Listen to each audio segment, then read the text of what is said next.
Hello, hello. I'm bringing you up right now. Are you ready? Are you ready? I'm ready. Hi, Meg. How's it going?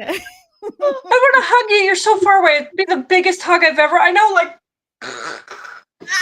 Literally, your phone or my phone matches your shirt. How many times do we do that all the time on the show? Even it was like every single day we were matching. I know. Well, you walked in the very first day, and I said, "Oh, I need to be her friend."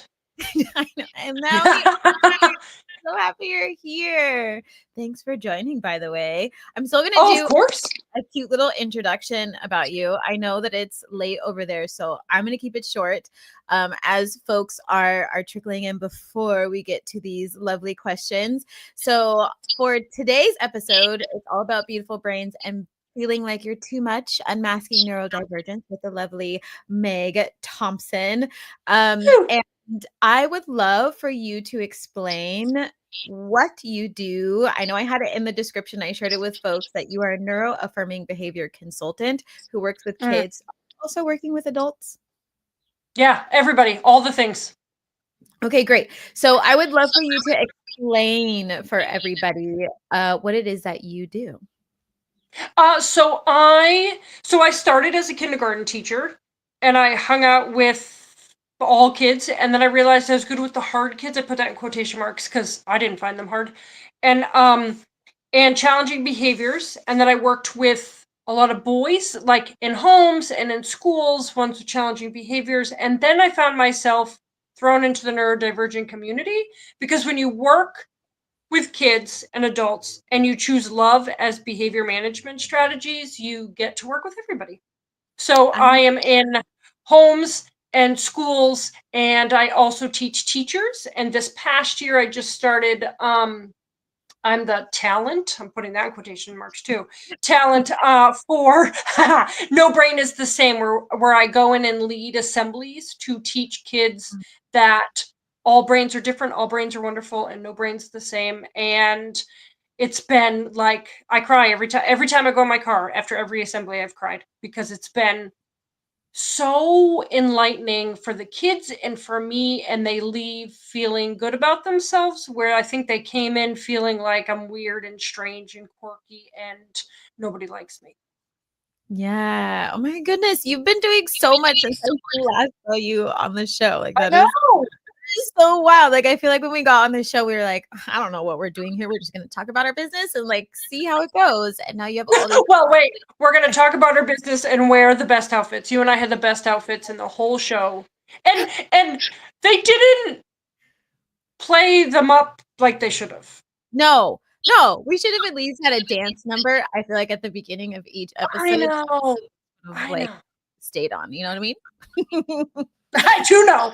I do. Because we definitely were the best dressed. If there was like superlatives, like in high school, we would have won best dressed for sure. We win. Hi, everybody. Hello, Elmer. Oops, lost you for a second. There we go. Oh,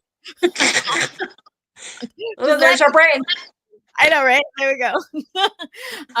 Feel free to let us know where you are tuning in from. You're welcome to ask questions in the chat at any time.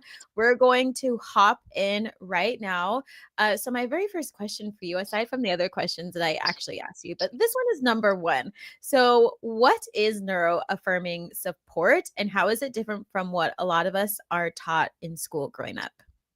Okay, so what we were taught in school growing up, unfortunately, is still happening. They gave it a pretty name, and it's a bunch of crap. It is called PBIS, Positive Behavior Interventions and Support, and it is all about reward systems. So stickers, tickets, tokens, points, clips, and candy. If you can behave, if you can do the work, if you can stay regulated, if you can not move, if you could sit in the chair, if you can not call out, you will get a point to go to, and enough of those points will earn you a pizza party or an assembly or something from the school store, right? If you hear something called the school economy, that means they have this pretty school store that usually the teachers have to use their own money for. And that is what is happening now. So I always say, make these examples adult. So there are sometimes kids with neurodivergent brains do not know how to get these stickers, tickets, tokens, points, clips, or candy. They don't know. They're looking, they're trying to figure it out. and they don't get it. And I say, okay, so you're going to go in to a school. Like, say, Meg, you're going to go in and you're going to get 10 points. And I'm like, 10? 10 points, I could get a squishmallow, right? I'm like, yeah, what do I have to do? And they're like, you, at the end of this period, have to speak fluent Russian. Oy. I don't know any words in Russian. I don't even know the swear words in Russian. No. So, like, then try harder. Come on, hurry up. I still don't know. So then I'm like, so I don't get the 10 points? And now I'm really sad. And now I can't get the squishmallow. But other people can, because there are some people who speak it or know it. So neuroaffirming starts with, someone said, everybody always asks me what the trick is. So the trick is knowing that others are human and love and compassion and empathy and allowing mistakes. That's what the trick is.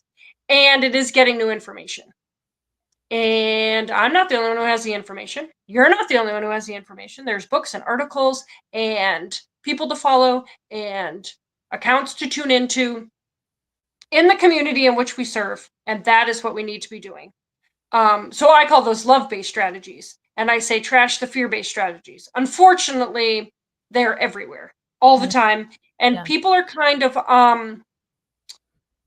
don't really have a choice. If you're a teacher in a school and you're in a public school especially, it is mandatory a lot of times. And that really stinks because they're not inclusive at all for all the brains. No.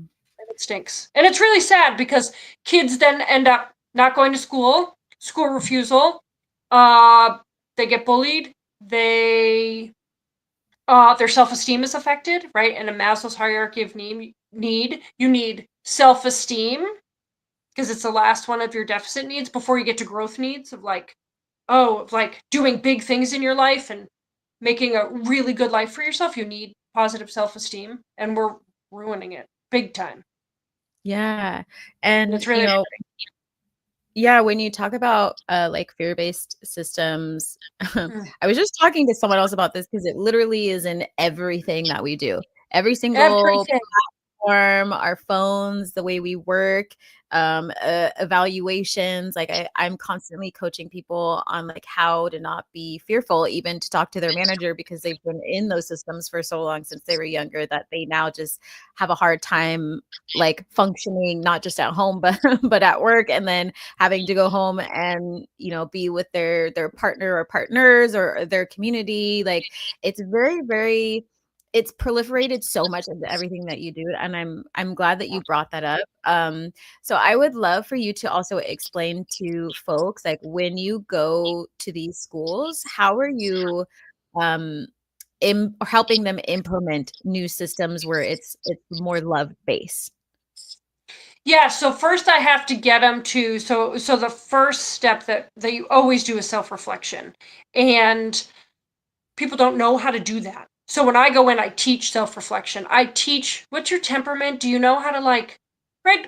I have a master's in education. They talk all about self-reflection and they don't really teach you how to do it. They don't teach you your temperament, right? I can be too much for people. I'm too loud. I move too much. I mean, you know, Z, that I like wear up crazy clothes and people kind of roll their eyes at me. And I have to know, like, when I have certain kids, when I work with certain adults, I have to move here to here so they can hear what I have to say, so they can understand what I'm doing. And like some kids, I can stay up here. I actually, in schools, usually get me as a student because and you know what? And I've done the assessment. There's an assessment you could take for temperament. And I've done the assessment with the kids and I do it with the adults. And the adults and the students are opposites almost every single year. So I get kids and they're feisty and they're sassy and they're loud and they're in your face and they're not rule followers. And I was like, the teachers are the opposite of that and do not know what to do. So I have to start with self-reflection, right? Then you start with, right, who am I? Who am I as a person? How do I affect others? What's my temperament? What's my personality? And then you have to look at relationships, right? How do you now come together, right, with your interpersonal intelligence. And then you move from there. It's like, how do you interact with your environment? How do you learn? Right? A lot of that plays into, right? I can't, if you give me a worksheet, I'm like, oh, but if you like, hey, Meg, do a project on, oh, I'd love to do a project. Do I get partners? Because I love partners, right? Where some people are the opposite of that. Yeah. And then discipline, right? There has to be consequences for things that I need to learn and push through. And then there's some people, even after all that, need support plans, right? And that I work with a lot of those kids, right? I'm on IEPs, individual education programs, to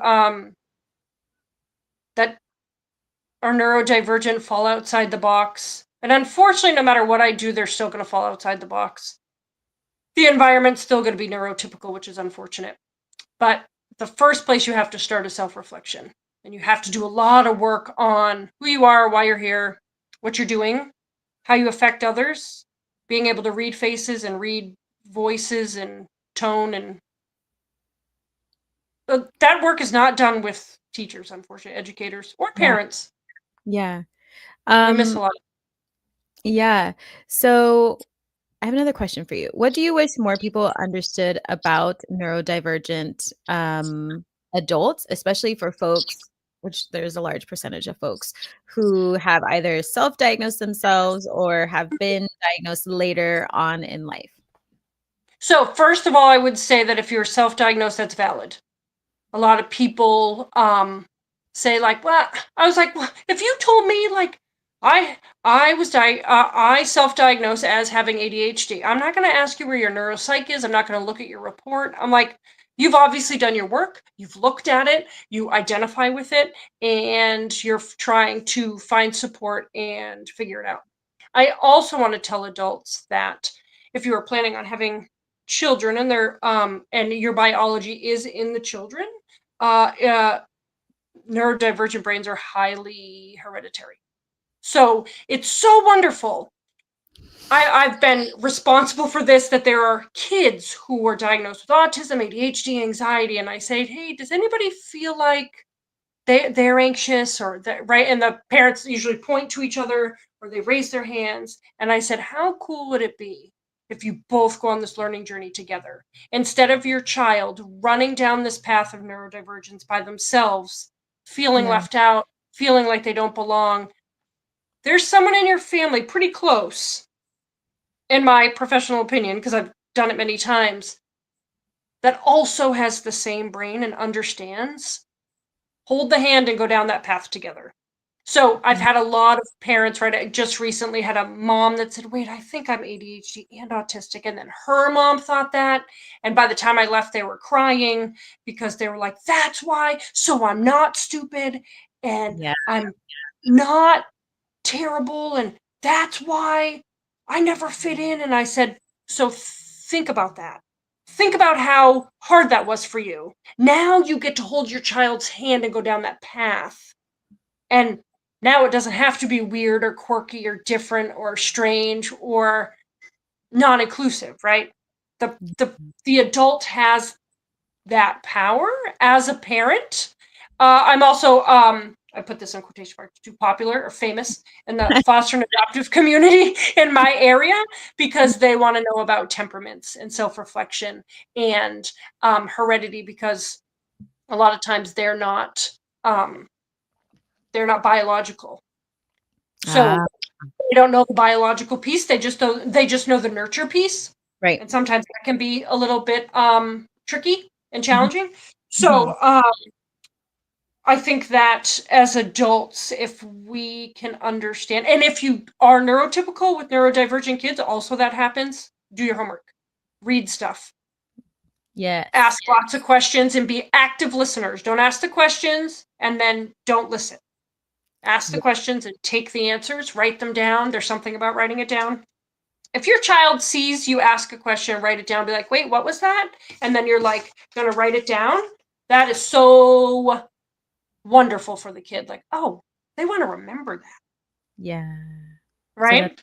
Yeah, it's another step of acknowledgement. I just want to say hello, folks who are just joining in right now. Feel free to ask any questions that you want. You're welcome to drop it in the chat. And also let us know if you ever feel like you went through the education system and felt misunderstood at all. And if it resonates with you, do you identify as neurodivergent? And I love that you're talking about families really coming together and educating themselves and then holding hands through the entire process. Mm-hmm.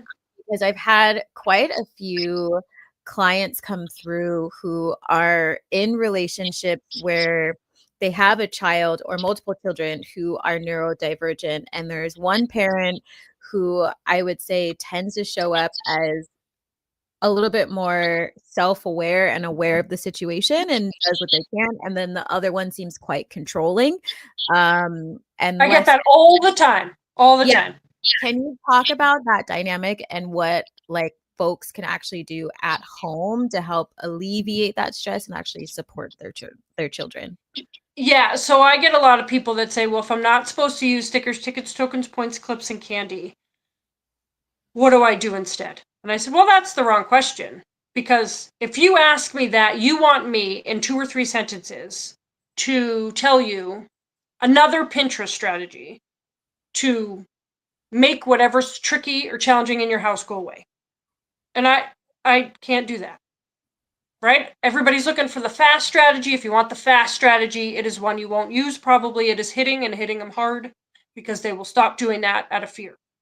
So everybody's like, oh, I can't do that. I said, I know. That's why I choose love-based strategies. so the question is not what do I do instead? The question is what new information do I need so I know what to do instead? And people, teachers especially, what? I think it went a little staticky. I've got a lot Yeah. of staticky things going on, so it tends to get a little staticky sometimes. So you keep on going. Okay. So we have to get new information. And again, I'm not the only one with the information. And I can't help you with it's gonna take time. Sure it is. You're gonna make mistakes? Sure. You're gonna have to pay for the new information, meaning you're gonna have to buy the articles or buy the books or find somebody who does this like me and take workshops and learning opportunities and mini courses and yep, you have to do all that. I also did that. I have a whole master's in education and didn't learn anything that I teach now in the master's in education. Yeah. I learned about stickers, tickets, tokens, points, clips, and candy. That's what I learned. So I had to unlearn it and then relearn it. And I can't tell you what to do from my 13 years of experience and then put it in 2 sentences. So find the people that you align with. Find the books, right? I always say Alfie Kohn, Kohn is his last name. Alfie Kohn's book, Punished by Rewards, is the best place to start. I love And a that. lot of times I have a mom right now that said, right, she's anxious and so is her daughter. Her daughter's also probably is autistic and the dad's autistic. He has not figured it out yet.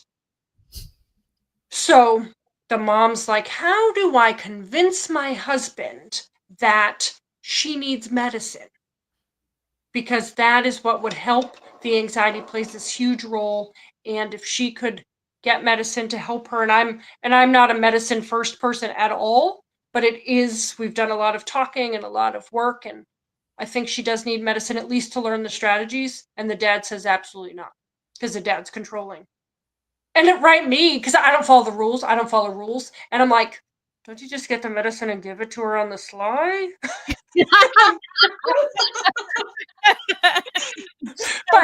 but she's like, that's bad for my marriage. I was like, yeah, true. Yeah. I probably already would have gotten it and done it and just been like, don't tell your dad. And this mom's trying to figure out how to like help the dad self-diagnose himself. So it's a lot. You have to be patient. It takes a lot of time because unless you're self-aware and you do that self-reflection, it takes a while, unfortunately. Yeah, and I think I love that story. But also I feel like it goes to show that having a really strong foundation around your communication within your partnerships and your community is always going to be the thing that's going to help you also support your children as well. So I appreciate you highlighting that, because I feel like folks also come into certain sessions and same kind of thing, expecting the band-aid, still open to the process, but it's like a glaring thing of like, your communication needs a lot of work. Your support of each other needs a lot of work. Your intention to support your children needs a lot of work. Are you actually listening to them? Like, there's so many things that come before, the actual solution, or you take the journey to get to the solution, like you were saying. So I appreciate you being the one to say the difficult thing, like me as well, which is why I feel like we get along so well. Yeah. Um, I do have some interesting questions for you, if you don't mind. I know we talked about how you aren't really into spirituality, but I am curious about this. If you would like to answer it, because I do see a lot of the overlap come into my space. So in Yeah. your work, have you noticed an overlap between spiritual experiences and neurodivergence with kids or adults? Yes. So I loved that question when I read it, because when you first asked, you were like, "Would you consider yourself spiritual?" And I went, "Nope." And you went, "Oh, okay." Like, I don't know if you could be on my podcast. And I was not raised spiritual, but I come in contact with kids all the time that tell me things and understand things that I do not get. I do not understand. But I also am self-reflective to know if I don't understand them and I don't get it, does not mean that their truth is not true. Right. And that is the problem, I think, in the bigger world today, is that what? That's when we start calling kids weird or strange, or, right? I get a lot of kids in the neurodivergent community. There are a lot of kids also that fall into the LGBTQIA plus community. So I have a lot of kids that change names and genders and sexuality and are furries and Therians. And I'm not going to tell them that that's not true. If Yeah. that is spiritually where they are, my job is to ask questions, actively listen, and to support them, and then go home and research the crap out of it. So I can not, right? You can only ask so many, like, what questions Right. before they're like, are you not understanding or doing your work? Yeah. Right? So I didn't even know, like, 2 months ago, I didn't even know what a Therian was. Somebody who spiritually, their soul feels like the soul of an animal. And I was like, I've never heard of that before. I know of a furry. And so I went home and researched it. I have 2 kids right now that consider themselves Therian, one that is changing genders and changing names, but only at school, and the dad isn't. You can't, like, talk to the dad about it with the new name and the new gender and the new pronouns. And right? All of that stuff gets really mixed up. There is not one person, I think, that spiritually comes to me, LGBTQIA plus community wise, comes to me and says, you know what? This is easy. I'm Yeah. like totally rocking this. Everybody is wondering, is she a safe person to tell? Will she judge me?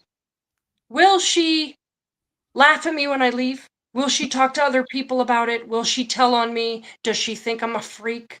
Right? So I am really, even though I am not spiritual, I would say, in the way you're spiritual, Yeah. I still have my heart and my soul and my mind wide open to that, because right, my job is to look at behavior patterns and then make those patterns make sense and then support accordingly. And if I closed myself to spirituality, I would not be able to do my job well, because you are right. There's a big overlap in neurodivergence and spirituality. It's so, so, so big. And I appreciate you like speaking out on that, and being an advocate for self-education. Like, you just are such a miracle. You're such a miracle. You have no idea. I'm like, I miss you. I know, I miss you too. There are some comments, I believe for you. This one says, Meg, I'm a Oh. spiritual person and RBT, so I completely relate to the experience of encountering children who know of and are aware of things beyond what people consider to be typical. Oh, I So, have a question for that.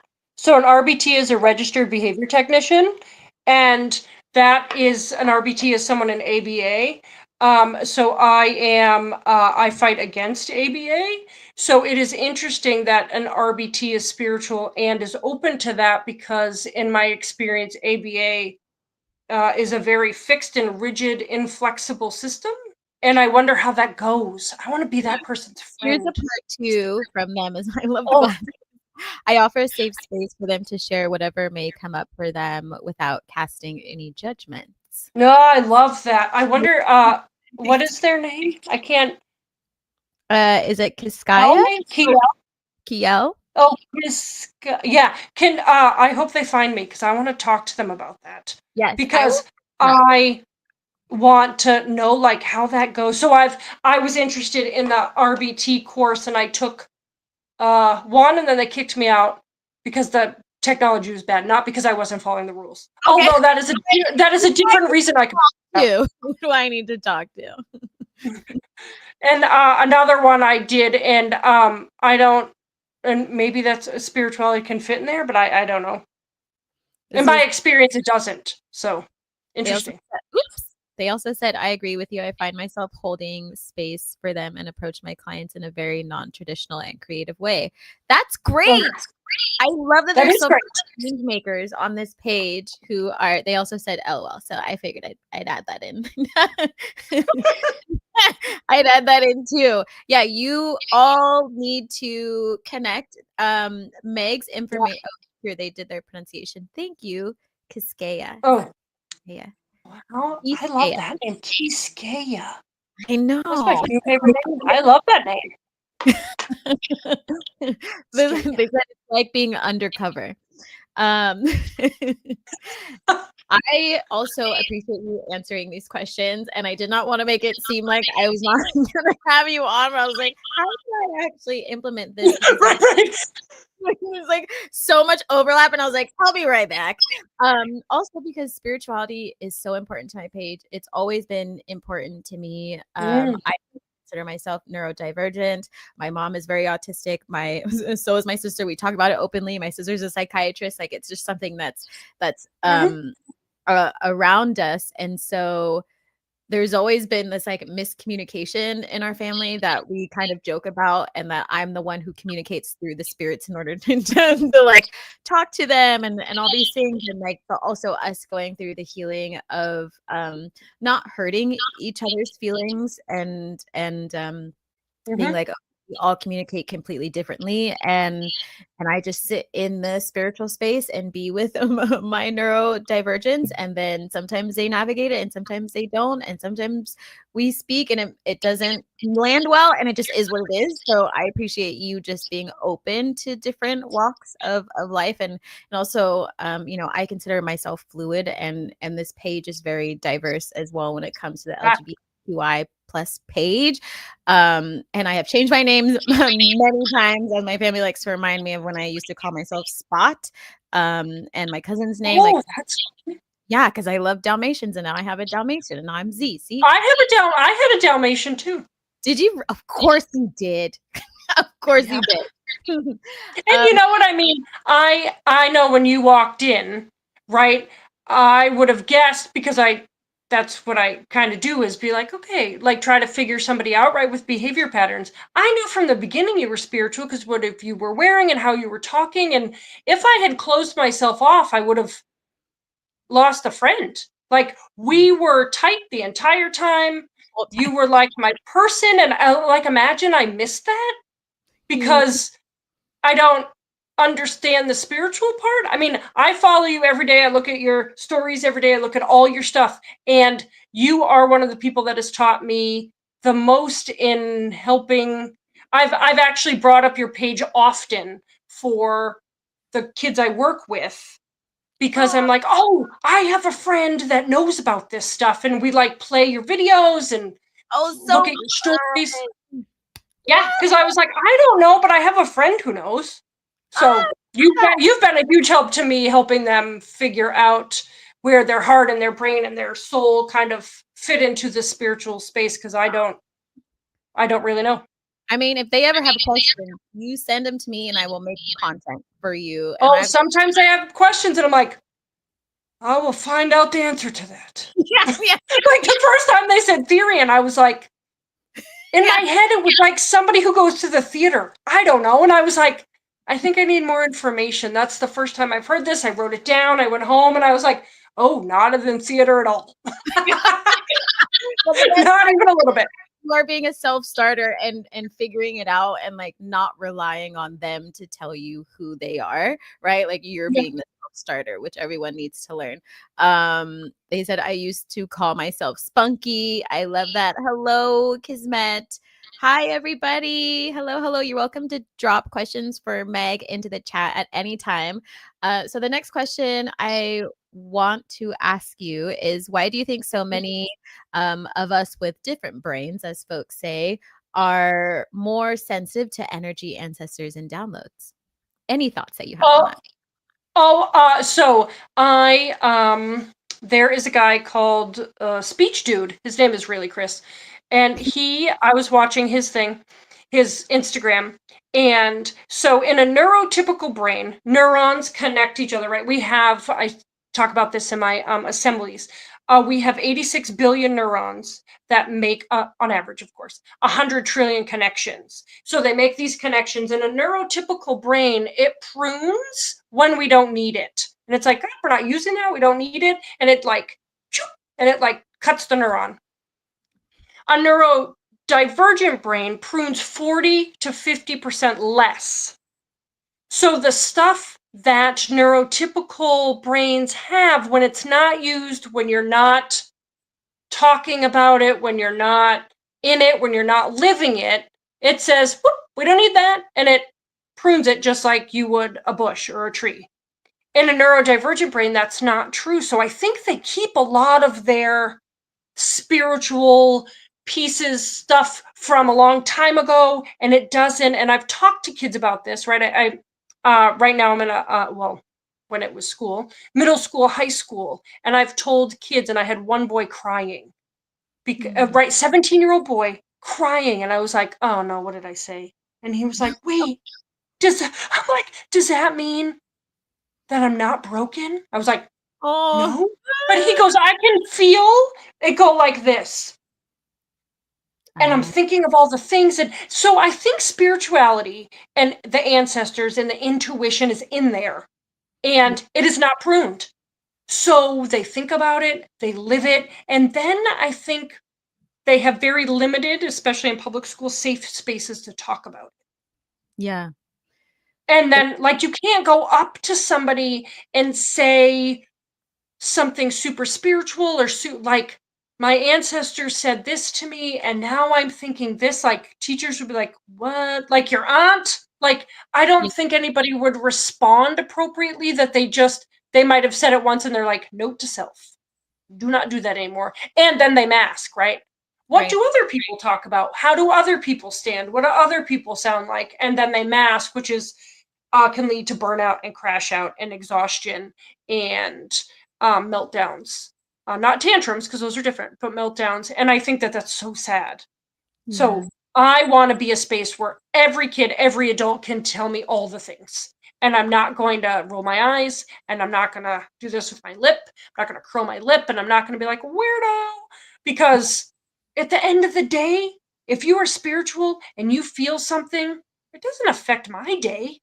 I'm still going to go home and cook dinner for my son and my husband, and I'm still going to go to work the next day. And right, like, yeah, who you love doesn't affect me. What pronouns you have doesn't affect me. What your name is doesn't affect me, but it affects you. And I want to be the person that supports you so you feel good about it. Yeah, I love that. You need to be everywhere, all over the whole world, just plastered everywhere with glitter. Ooh, that would be fun, wouldn't it? Right. It's so true about not having a safe space to talk about your spirituality.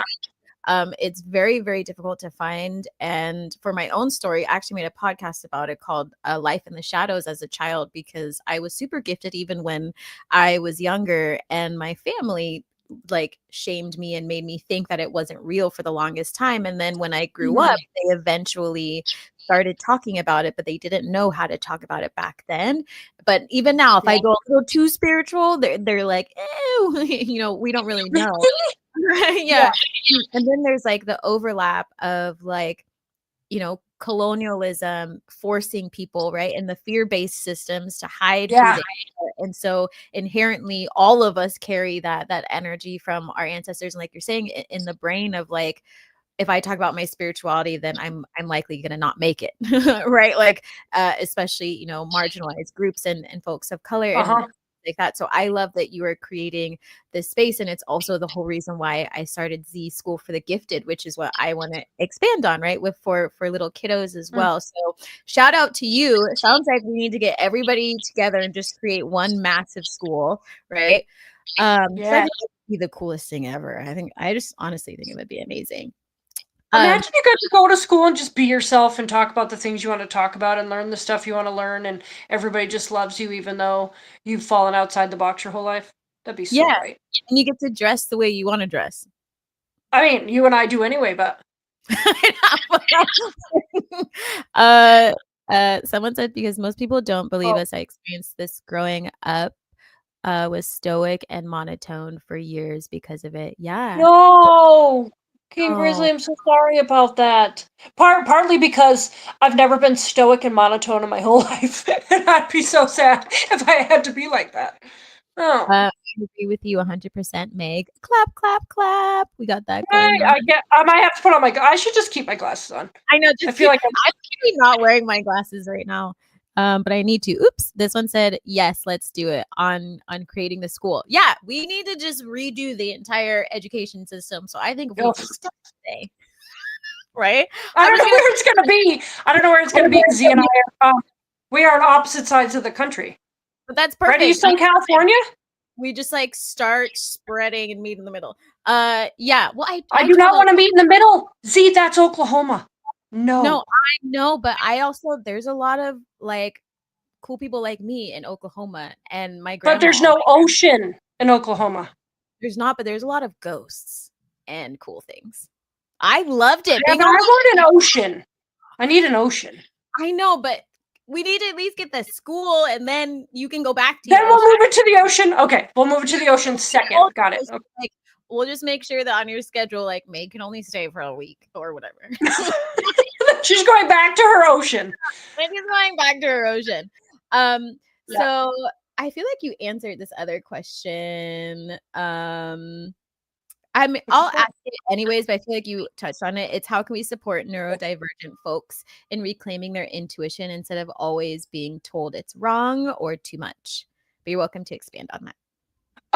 Yeah, I did talk a lot about that, but I think that what we have to do first is when they have intuition, we have to make sure there's a safe space and a safe environment to talk about it. Because if we don't, then you get kind of one shot on that as a person talking about intuition that is like different from other people's intuition, and then they don't know where a safe space is, which is unfortunate. Yeah. So they really have to right I think they have to self-advocate, but can you self-advocate for things that nobody else understands? That's hard to do. That's like story of my life. That's like both of our jobs. Yes. Those are our career. That's why we need to do things like this so we can educate folks. Yes, we're getting needs to be everywhere. That's for the school. Someone said they're in Florida. LOL, not Oklahoma. Okay, well. Okay, wait, who's that? This is Kismet. Okay, Kismet, I agree with you, not Oklahoma. Satellite schools. I agree, put schools in different regions. Yeah. Well, I will. Okay, well, we have to have one first before we go different. I know. No, we're just gonna all just hit what a business plan. When I got to Oklahoma, I mean, Z and Lara was right. My our friend Lara, but I was like, this state needs an ocean. I do not know what is happening here. It feels dry and like, Oh, so hot. I was like, my butt and my boobs were sweating. yeah, Jeez, but it it was was so also hot. like humid at the same time. Ugh. The thunderstorm. I had so much fun because it was very ancestral, but like if it wasn't for the pool that was there, I don't know what I would have done, to be honest. I don't I, No, agreed. Agreed. it says by Yeah. bringing people who do understand together, we organically create the safe space for them. I love that. Yes. 10,000%. 10,000%.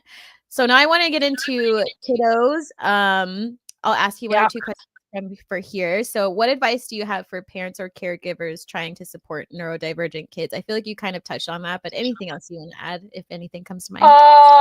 That as an adult, you have to, if kids are telling you stuff you don't understand, like I said, there's something about writing it down, write it down, and say, oh, I don't actually know, right? Like sometimes when I taught kindergarten, kids would ask me something, I'm like, well, I don't know, let's Google it. And I get my phone and we Google it. But like, write it down and say, oh, I'm not sure about that. There has to be somebody who knows that.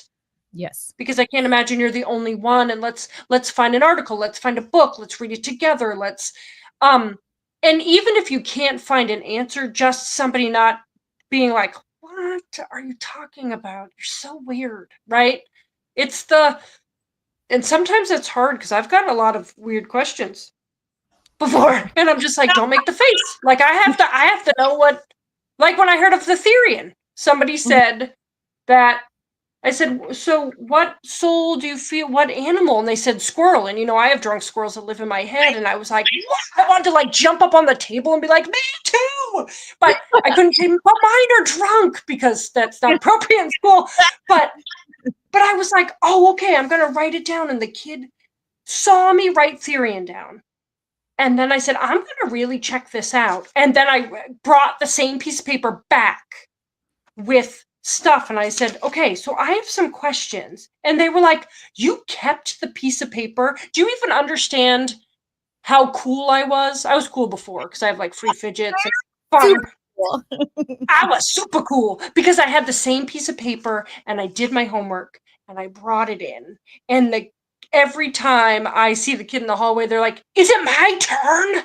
I was like, oh, not today. And they're like, oh man, I had so much to tell you. And I said, oh, okay, wait. And I'll get a piece of paper out. And I'm like, tell me what you want to tell me. So when we meet, I have something, right? Because you'll probably forget because I'd forget. So let's write it down. And the writing it down. So if you're an adult trying to support a kid and you, neurodivergent or otherwise, and you don't know, write it down. There's something magical about writing it down. I love that. Writing it down is powerful in general, also for remembering. My mother is neurodivergent and was also open to spiritual ideas. So it was truly a blessing to have a mom who didn't think I was crazy and encouraged that I trust my gifts. Oh, I love that. Someone else said, same here. Yes. That works. I do. Oh, that with my 19-year-old son. Writing it down. They do that. I love that. Yes, I love that too. I love that adults understood, because when I grew up, I was, right, I'm not spiritual because spiritual to me until recently, actually till I met Yuzi, that it was just like religious.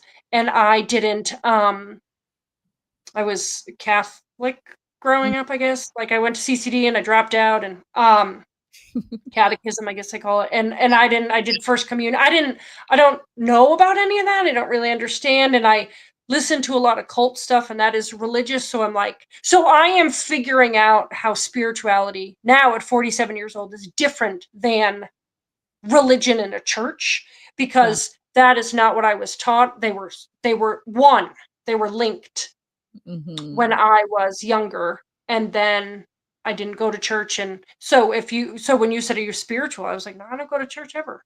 Last time I went to church, I went for a friend for a Christmas present, and they had karaoke, and I don't think that's what it was called. I don't know.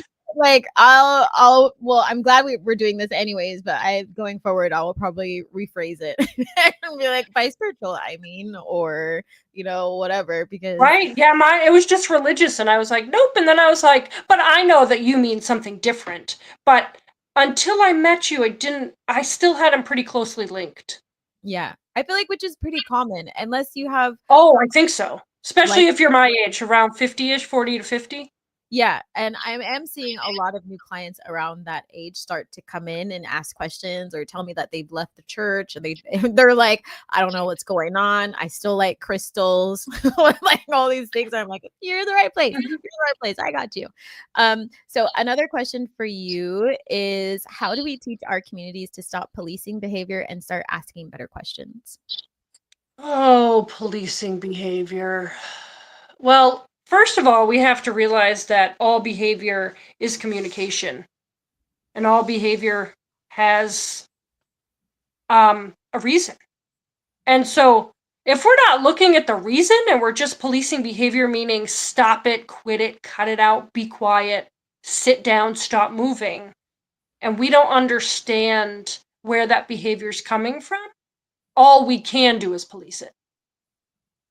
So we have to find out where it's coming from. Sometimes kids will do things because they have a neurodivergent brain and it's not pruned as like a neurotypical person, and they don't know because you're not taught about neurodivergent brains in college. Yeah. You're taught about sticker charts and token systems and the clip system and token boards and earning points to go to you know that you can earn points to go to an assembly, and if you didn't earn enough points, you have to stay back and do homework. Why? Mm, Why? What? the worst. No I would fun. just sit there and cry. I would not get any work done, and I'd feel like a loser. And I Depressed. can't even. So, if we're policing behavior, it means that we do not truly understand behavior. That we're not looking at the reasons for it and behind it. Right? Like this kid's being hard today. Yeah, it is actually weird that he's not hard because I know his home life is really tricky. And his mom's in jail and his dad died, or the other way around. I have a lot of those, and the grandparents raise him, and the grandparents are raising them the same way they raised the parents who are having trouble. So, Oh no. or they've been abused, or they don't know who the mom and dad is. You think they're coming to school, or they're hungry, or they don't have clothes, or they're abused, and now you think they're coming to school like, what? Math? I love math. Let's talk about multiplying fractions. They are No. not doing that. But Mhm. we're not looking at the reasons. We're just, like you say, policing it. So you have to do a lot of reflection on what behaviors mean. And again, that's spending money and spending time and finding new information. But I can't make that different. Right. That's such an amazing point, and it honestly makes me think about all the times in middle school, and there was like a phase where we were living in a women's shelter when I did have to go to school, and there were a lot of things that were going on in my life and still having the same questions of like, is this person going to be safe to talk to, but then like getting in trouble for like how I was showing up or how I was speaking and all these things. And it's just it's about time that we are able to have these conversations openly because like you said, like imagine if you could go to school and actually be supported and loved and held and someone ask you how you're doing and understand you and not rush you when you actually get an education, right? Like that is an Weird. amazing place to be in. I know, weird. You go to school and you did school that you actually like. Someone said Letting go. of Oh, yeah. own old programming as well. Yes, as well helps as well. Yes. And the letting go of your old programming means you need new information. Otherwise, I don't know how you would do it. Yeah. Re-educate yourself with new Yeah. information. Yeah. So what's something small but powerful we can all do to be more inclusive in everyday life? Something small and powerful that we can do for everyday life is to listen and support. So, I think I've probably talked about that a lot, is that we have to realize that my brain works like my brain, and if you've met me, you've only met me.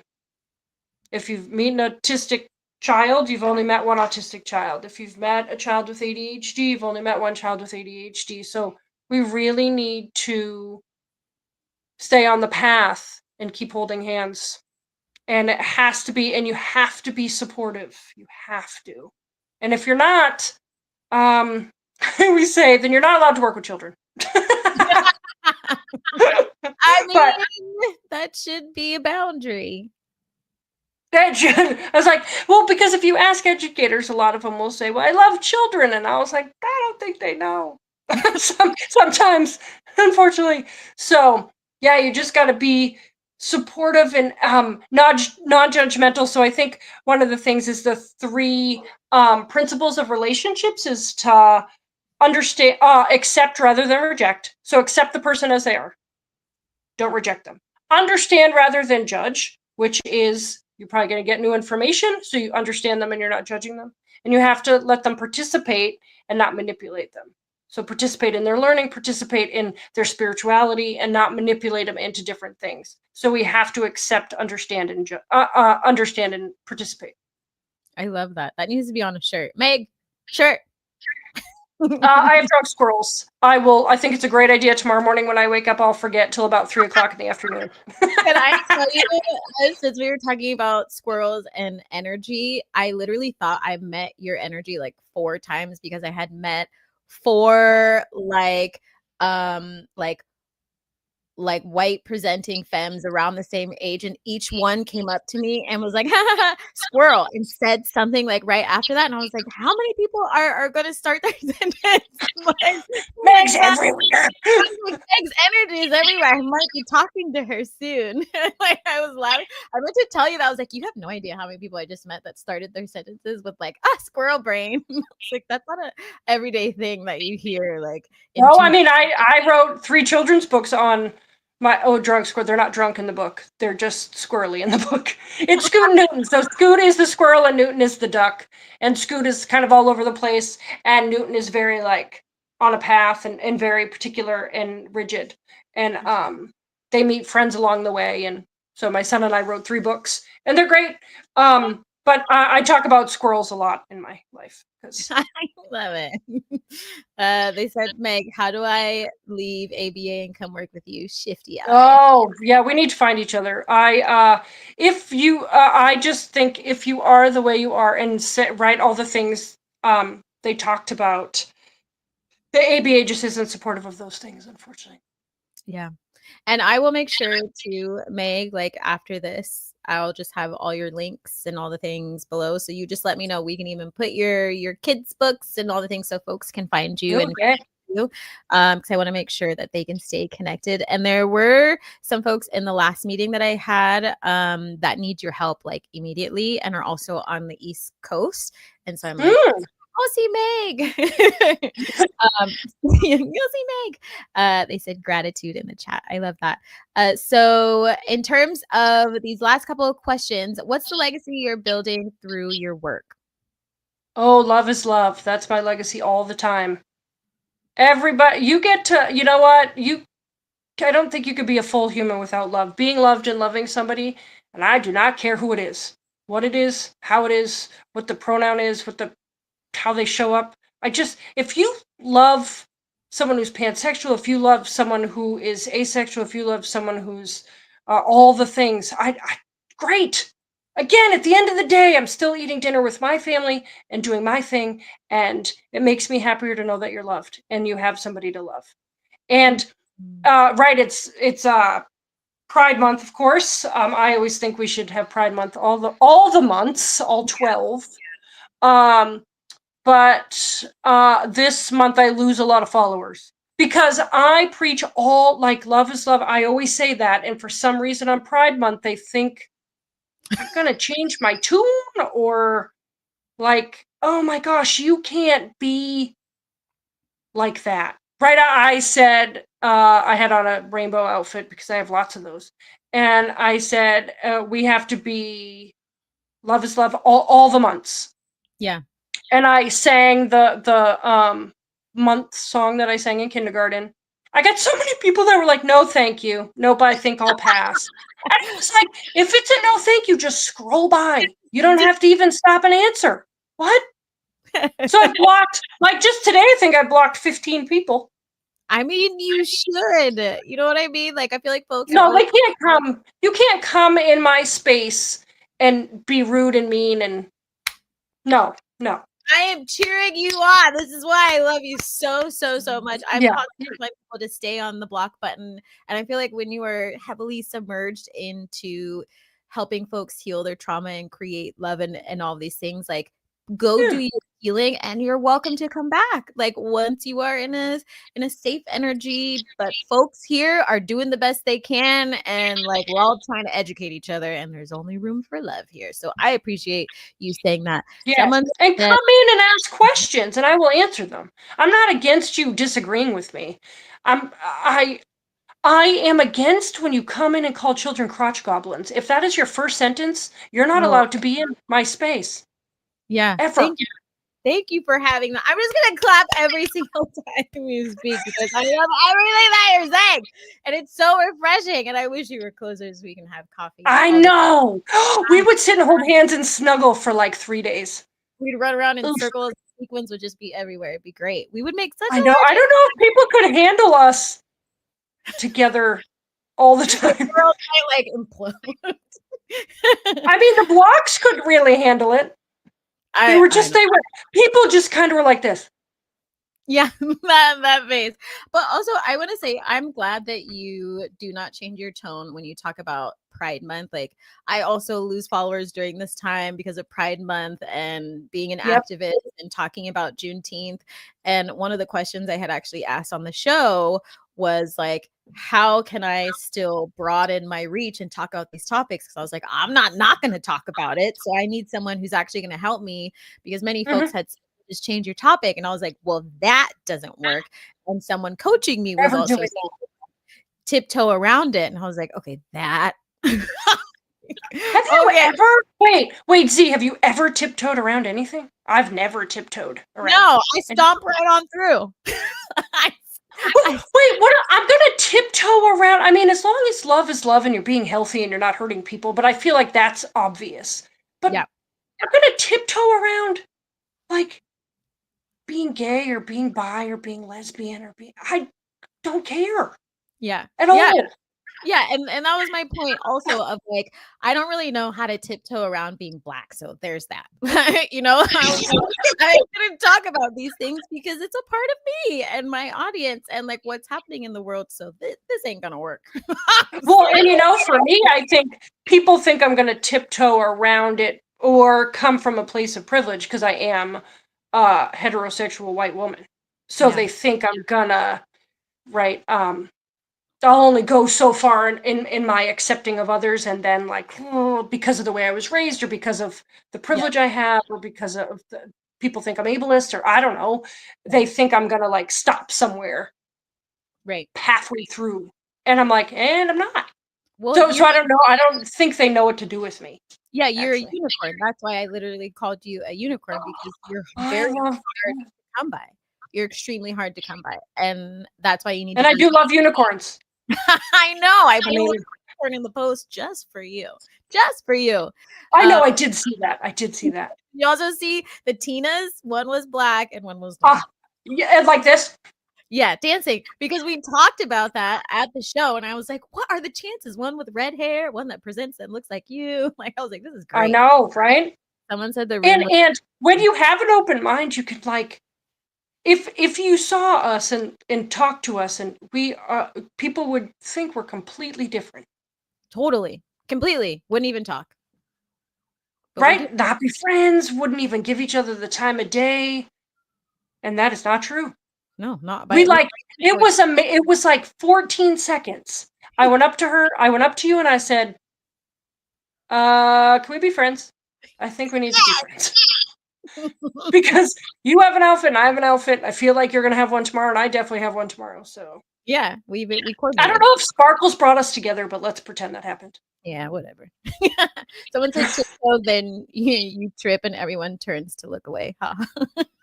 That's sad, but also kind of funny.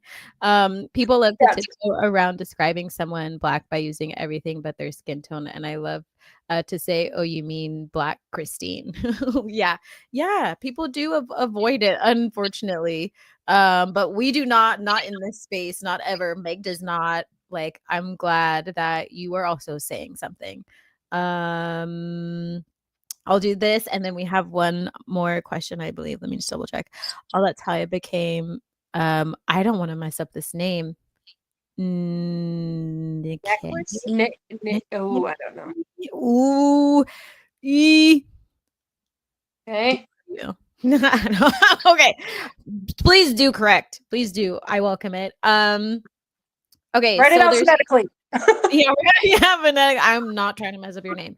I actually kind of want to squish these two together, but I'm going to say them anyways. Ooh, It says, how do you squish them? How do you refill your cup when you're helping so many others? Which I feel like also pertains to this channel because a lot of folks are in the healing space and also they are considered loud and too much. And then the other question is, if you could say one thing to every neurodivergent kid and adult tuning in right now, what would it be?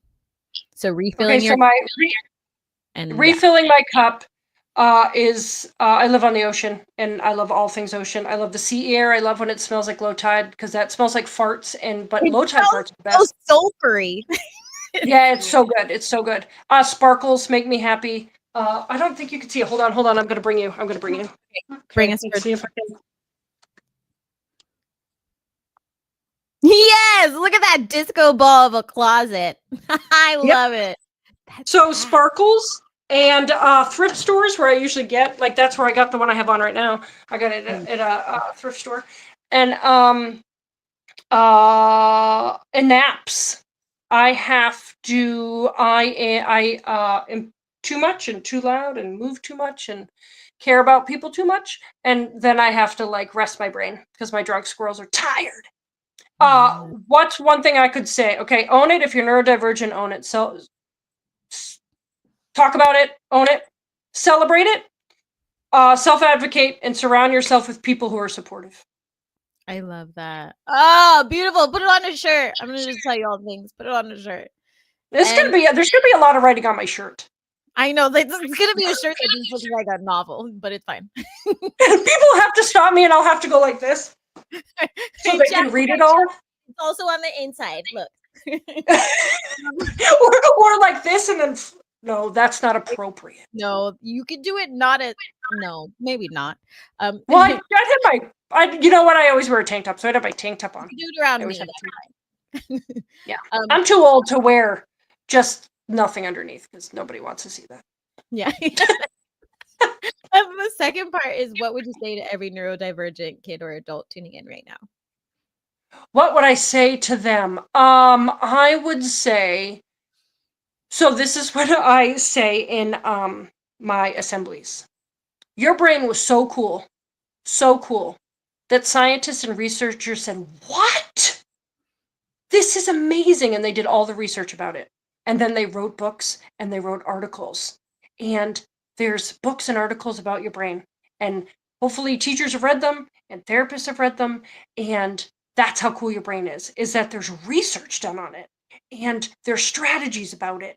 I said, I don't know how much cooler that can be. And then I have, right, usually the older kids, like 3rd, 4th, 5th, 6th, 7th, 8th grade, will raise their hand. I had a 4th grader at the very last one raise her hand and go, "I go to therapy," in front of the entire 3rd, 4th, and 5th grade Z. Like, what? And I said, "Oh, you go to therapy?" I said, "You found a therapist is the person who has read the books when they researched your brain." And she goes, and then everybody else, like, "I go to therapy." And I have this neurodivergent umbrella. It's rainbow, of course. And it has the neurodivergent, like, ADHD, anxiety, cerebral palsy, Down syndrome. Ones people know. There's a lot that it would take a lot of explaining. And I have a lot of kids say, "Oh, I have." And then they start naming them off to me. They come up to me and talk to me about it. So I would tell kids that if your brain is neurodivergent, it was so awesome that scientists and researchers did research on it and then wrote books. I wrote 3 children's books and they were hard as shit to read. I mean, to write. I talk to you about that, actually. They were so hard and it takes so long, but your brain was that cool that they wrote like hundreds of pages and articles, and there's people who talk about it. And I would also say, listen and talk to the community in which you serve. So I am not autistic, but I work with autistic kids. So I better know darn well how an autistic brain works. It is not an excuse that mine does not work that way. I have to understand it. So I would say find the people that understand it and hang out with them. Walk down the path hand in hand, talk to them, be friends with them, find out how you can, I don't know, be around them more. Hopefully it is your parents and teachers. Hopefully it's them, but not always, unfortunately. Right? I had a little girl raise her hand and she said, I never used to have friends, but I have a play date after school today and I am so excited. I wanted to cry right there. Oh. And I was like, how are you in 5th grade and you haven't had friends before? It's her first friend. In 6 years of school, because she probably went to kindergarten. In 6 years of school, it's her first friend. It's not okay. It's not okay, but this little girl understands. They understand each other. I love and it. I'm like, I know, and I was like, I kind of wanted to be like, can I come to your play date? I feel like it'd be really fun. I'll wear the sparkle outfit. And the little kids don't remember my name. They don't remember, I mean, it's only 4 letters, but they don't remember it's Meg. And they just call me the lady with sparkles. And I'm a lady, not a girl. The lady with sparkles. I love that. The lady with sparkles. Meg, this is freaking amazing. Like, thank you so much for taking thank you. I'm so sad I have to go and I want to lick your face. I love you. I wish we were closer. When I'm on that side of the world, I'm going to definitely let you know because we still owe each other the thrift store shopping and the hang out at the water and all the things. We'll go for it. Imagine us in a thrift store together. Would they kick us out, you think? Well, maybe. I mean, I could see a lot of things flying around just because, but I think we would pick it up and put it back because we're those type of people. I would hang it back up, sure. Yeah, we would hang it back up.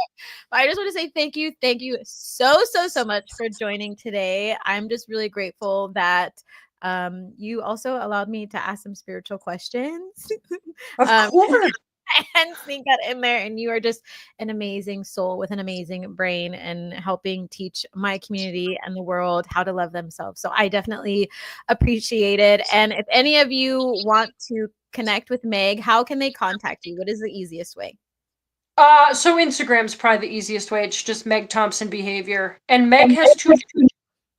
If you do Megg Thompson Behavior with 1 G, I don't know where that goes. And everything's my name. My website is meggthompson.com. My email is meg@meggthompson.com. My Facebook is Megg Thompson Behavior Consulting. My Instagram is Megg Thompson Behavior. So if you look up Megg Thompson with 2 G's, I come up everywhere. Perfect. Because someone told me to do that. I was going to make them fresh. Like ISayBadWords.com was going to be my website. And they said, you should just make it your name. I was like, well, that's boring. Well, I was just about to say, I just met with someone for marketing and they were like, why do you have so many different blah blahs? And I was like, because I like to mix it up. And they're like, but business wise. And I was like, that's stupid. So I'm like going around, I have to go back and fix it. So I totally feel you. Yeah. I wanted, or like nomorestickertarts.com. I wanted to be fresh and sassy, but they can't find you then. And then I can't help people. So yeah, it's just all Megg Thompson with 2 G's. Yeah. Megg Thompson, 2 G's. You will find I'm a go. Yeah, yep. I'm a go. Thank you so much for joining, Meg. And just want to say to the community, next week on Monday, you also know who's coming on. Their name is Cassandra Claude. They are a Grammy member. Also on the blocks and is a vocal coach and does a lot of energy work, has written a book, also coaches me, will be on here. So if you're around, Meg, you need to tune in and come sing. Yeah, I do. I mean, I can't sing, but I would like to know about it. How much do you know about it? Keep stalking my page and I'll send it to you. I mean, I could be a backup sparkle queen. Something. Is that a thing? Dancing queen. Oh, you're welcome. That's my favorite song, actually. So yeah. You're welcome. Thank you all so much. Folks are saying thank you to you in the chat. That is it from me, my friends. Don't forget to join on Thursday for Z School for the Gifted. We're going over unstoppable wealth creators. Everybody is welcome there to come hang out. It's 2 hours of amazing fun. If you have spiritual questions, life questions, plant questions, Meg questions. Wait, plant questions? Do you know about plants? I do know about plants. Ow, I kill all the plants. I have one succulent right now that I'm trying to keep alive. Don't laugh at me. I got it at a baby shower. I got it at a baby shower, and no, bridal shower, and I'm trying to keep it alive till the baby is 18. Meg, it's super easy. A lot of people I kill know. succulents, but just don't touch it. If you need to send me weekly photos, I'm totally fine with that. Don't I Totally. just water it? No, I'm just watering it. Don't water it the same as a normal plant because it doesn't need a lot. It stores its water. Just send me a photo. I'm like, Meg, I'm so worried about this plant right now. You need to FaceTime me and like tell me what's going on. Don't overwater it. Well, so it's not in front of me. It says I have a sign that says please water me, and it's way over there. So because I have drug squirrels, I don't water it a lot because I forget. Oh, perfect. That's fine. That's fine. Keep it somewhere that's like great. As long as it's happy, don't move it. Keep it simple. Keep your squirrels Okay, going. you have to teach me how to like move it into a bigger pot though. Thing. Oh, easy. I can totally teach you. Totally okay, fine. okay. All right. Maybe I need to tune in and ask some plant questions. Yeah. Whatever. I just message you too. You don't need to worry about it. Okay. Yeah, I don't know anything about plants. I'm pretty. I don't know plant things. I know we say long goodbyes, but also that person just said that they sent you an email, so make sure you look for it. Oh, I love that. And I have drunk squirrel, so I'm going to forget. And I'm going to go brush my teeth, and right, because it's 10:15 my time. And I'm going to brush my teeth, and I'm going to get my pajamas, and I'm going to look at my phone. I'm going to like, oh my hell, and I'm going to totally forget that's me. that I have one, and I'm going to be so excited about it. That's in me. like 15 minutes. I like decided to move my like email thing on my screen, and then for like 3 days I was like, why does it feel like I'm missing a large part of my workflow? I was like, something seems a little bit lighter than usual, and I opened it and I was like, oh my emails. Let me just go. Whoopsie. Oh, again, we're pretty with drunk squirrels. We can't. You know what? I'm good at other things. Remembering's not one of them. No, I need people for that. Otherwise, same. Done. I have a social media girl that does all my shit because I don't know. You said do a plant show for Meg. Maybe I will do a plant show. Do a sing along. Wait, are you gonna sing and do plants? Yes, please. I want to do that. I'll pay you for. Okay. Do a plant show for Meg. Yes, please. I only have one plant. Meg's, the way it's spelt is also in the description if you need it. It's there. I can't find you on Instagram. It's Megg Thompson behavior. Thompson has a P, Meg has 2 G's, and behavior is spelled like behavior. It's in the description too, if you need it. It's definitely there. It's definitely there. I find it all the time. Yeah, it's not. There's nothing weird about it. Well, I mean, his face. Don't worry. I mean, everything's a little weird over here, but okay, we're gonna get going. I love that we have long goodbyes, and I it's also because I don't want to say goodbye to you, but I know. Well, at least this one's not drunk. The last goodbye was drunk, I think. It was drunk, and you were running around. And at like 4 a.m. Oh yeah, I forgot about that. I had to shut the door in your face a little bit. Because because it was a long goodbye. It was a long, we couldn't say, this is what's happening again. Okay. Okay. We're gonna go. But I feel so sad about it. Let's get really close. I know. See you later. Goodbye, everybody. Hope you had some fun. Meg, hey, love you. Love you. Talk to you later. Bye. I don't know.